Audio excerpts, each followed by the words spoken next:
A Family Annihilator, the chilling case of Ronald Gene Simmons. In the quiet rural stretches of Arkansas, nestled between Dover and Russellville, a holiday season turned to horror in 1987. Ronald Gene Simmons, a former military man with a chillingly methodical mind, orchestrated the deadliest mass murder in the state's history, a crime so brutal and incomprehensible that it continues to haunt true crime circles decades later. Between December 22nd and December 28th, Simmons murdered 16 people, including 14 members of his own family. Among them, his wife, children, grandchildren, and even a 7-year-old child he had fathered through incest with his daughter. The final two victims were former co-workers targeted in a cold-blooded shooting spree. Ronald Gene Simmons had relocated his family to a remote home in Dover, Arkansas in 1981 after fleeing allegations of sexual abuse in New Mexico. The property, dubbed Mockingbird Hill, was a fortress of seclusion, no phone, no plumbing, and surrounded by barbed wire and junked cars.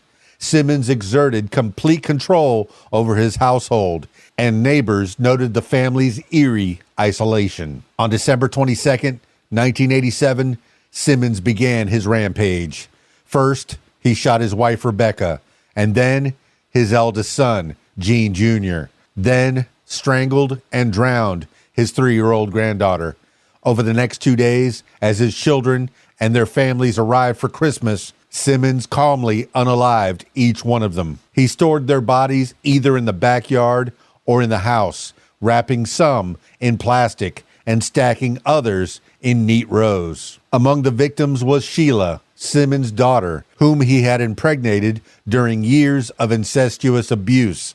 He unalived her, her husband, and their child, his own grandchild and son. After spending the holiday weekend living among the corpses, Simmons drove to nearby Russellville on December 28th, armed with a .22 caliber pistol and a vengeance list. He entered several workplaces where he had previously been employed or had grievances. He fatally shot Kathy Kendrick, a former co-worker who had rejected his advances. He then killed a man at a law firm, wounded others at an oil company and a convenience store, and ended the spree by calmly surrendering to police at a local office building. He offered no resistance. Simmons never showed remorse. During his trial, he insisted on representing himself, refused to appeal his death sentence, and even challenged the state to carry it out. In June 1990, the state of Arkansas granted his wish. Ronald Gene Simmons was executed by lethal injection